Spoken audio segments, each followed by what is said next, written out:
नमस्कार दोस्तों, आपका स्वागत है हमारे चैनल बीएससी नोट्स फेयर में। आज की क्लास में हम लोग थ्योरम नंबर 2 करने वाले हैं। इसमें मान लीजिए f एक क्षेत्र है और a एक रैखिक बीजगणित है जिसका f एक तत्समक है। मान लीजिए f व g f पर एक बहुपद है, अल्फा a का एक अवयव है और a b belongs to f है। तब हमें सिद्ध करना है पहला a f plus b g into alpha is equal to a f alpha plus b g alpha. Second number f g into alpha is equal to f alpha into g alpha. तो इसकी उत्पत्ति हम देखने वाले हैं। इसका proof ऐसा रहेगा। माना एफ एक क्षेत्र है तथा ए एक रैखिक बीजगणित है जिसका एफ एक तत्समक है। इतना प्रश्न से हो जाएगा। माना एफ और जी एफ पर बहुपद है, तब पहला नंबर को प्रूव करेंगे। माना f is equal to summation iota is equal to 0 या i is equal to 0 to m F I into X की power i। g is equal to summation of j is equal to 0 to n G J into X की power j। तो ये कैसे हो जाएगा देखना। जैसे आयोटा की वैल्यू 0 से स्टार्ट है जो कि m तक जाएगी, तो यहाँ आयोटा की वैल्यू क्या हो जाएगी। Iota is equal to 0 1 dash dash dash m। तो यहाँ वैल्यू रख के देखें। जैसे 0 रखते हैं तो 0 रखेंगे तो f0 हो जाएगा x की पावर 0। 1 रखेंगे तो f1 x की पावर 1। तो इस प्रकार यह एक पॉलिनोमियल बन जाएगा, बहुपद।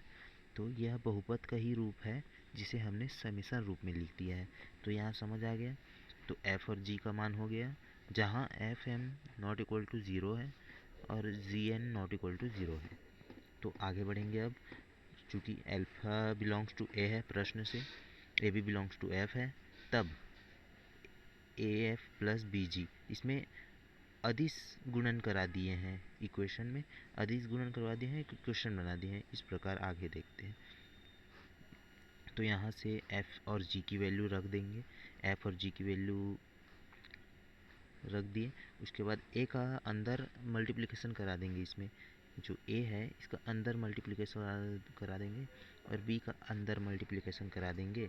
तो इससे इक्वेशन बन जाएगा। इस प्रकार से ट्रांसफॉर्म हो जाएगा इक्वेशन। तो इस प्रकार आगे देखेंगे। A f plus b g equal to summation of p k is equal to 0। तो यहाँ क्या किए हैं, यहाँ पी को m प्लस n के इक्वल माने हैं। तो यहाँ से जो i और j है, i और j है, उसको k के इक्वल माने हैं। तो इस प्रकार दोनों को ज्वाइंट कर देंगे, दोनों इक्वेशन को, और ये इस फॉर्म में बन जाएगा। तो अब अंदर अल्फ़ा का मल्टीप्लिकेशन करा देंगे इक्वेशन में। तो अंदर अल्फ़ा का मल्टीप्लिकेशन हो जाएगा जिससे x अल्फ़ा में बदल जाएगा, क्योंकि जो p होता है, p के लिए एक आवश्यक प्रतिबंध होता है। p छोटा है या बराबर है मैक्स m n से। तो ये हमने प्रीवियस क्लास में देखा है, प्रीवियस क्लास का। तो इसी प्रतिबंध को मानते हुए इसको आगे प्रूव किए हैं, जिससे आगे यह हो जाएगा। इसको अब अलग अलग कर दीजिए। जो ए एफ के इंटू एल्फ़ा के प्लस बी जे के इंटू एल्फ़ा के, जी के इंटू एल्फ़ा के, तो ये दोनों अलग अलग हो जाएगा। इस प्रकार आगे देखेंगे। ए और बी को कॉमन निकाल देना है।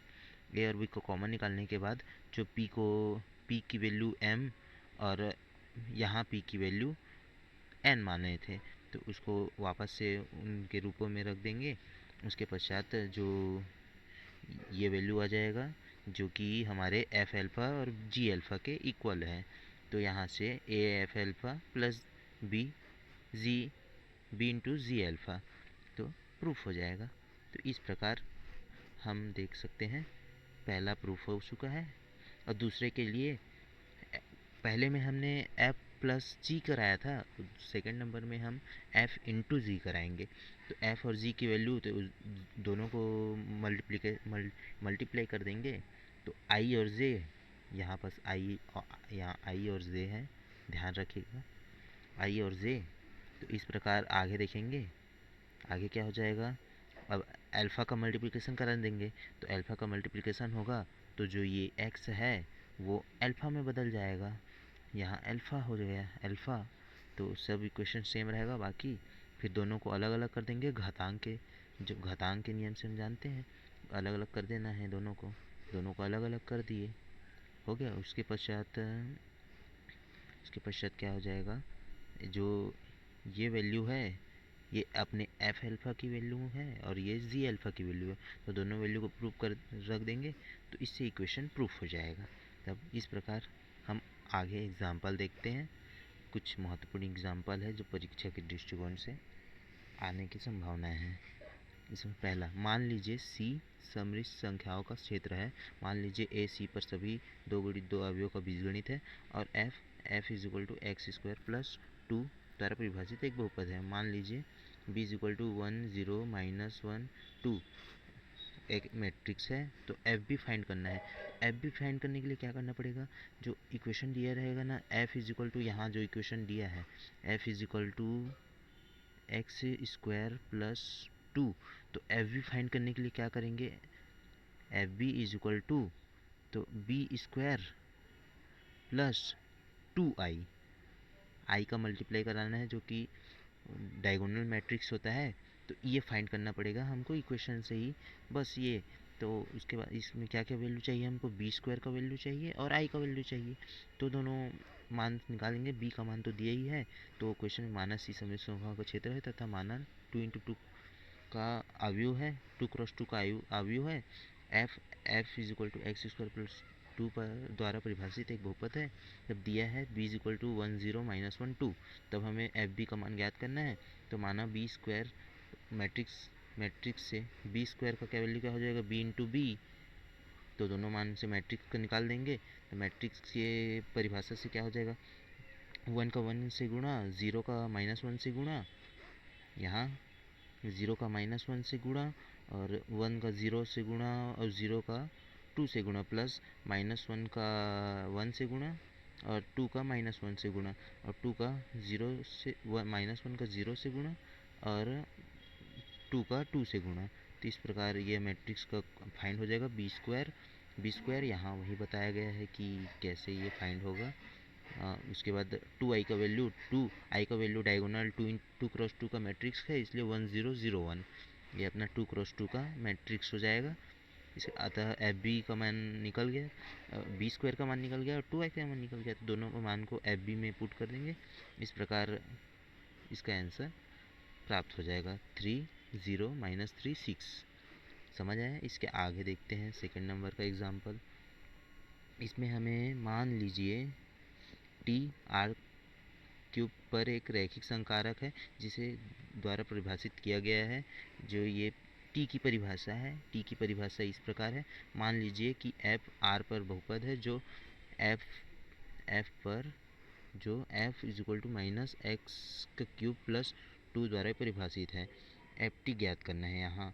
तो यहाँ एफ टी ज्ञात करने के लिए प्रीवियस प्रोसेस, जैसे यहाँ क्वेश्चन में दिया है हमें एफ की वैल्यू दिया है, तो एफ टी की वैल्यू क्या हो जाएगा, एफ टी की वैल्यू -t³ प्लस 2i, तो टी क्यूब का मान निकालना है हमें। इस प्रकार हम ज्ञात कर सकते हैं।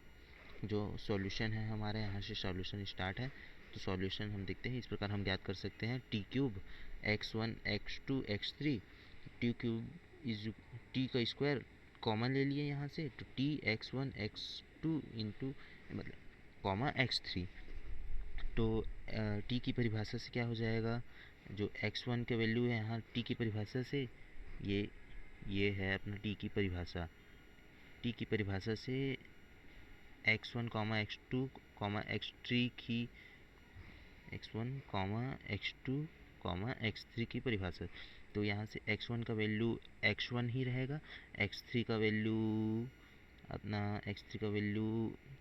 x2 का वैल्यू x3 हो जाएगा और x3 का वैल्यू -2 x2 - x3 हो जाएगा।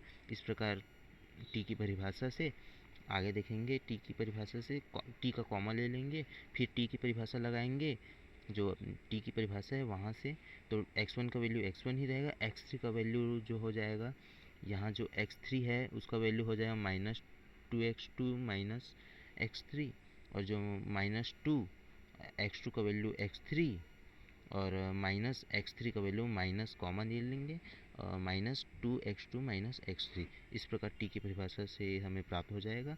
तो तीन बार हमें टी की परिभाषा लगाना है।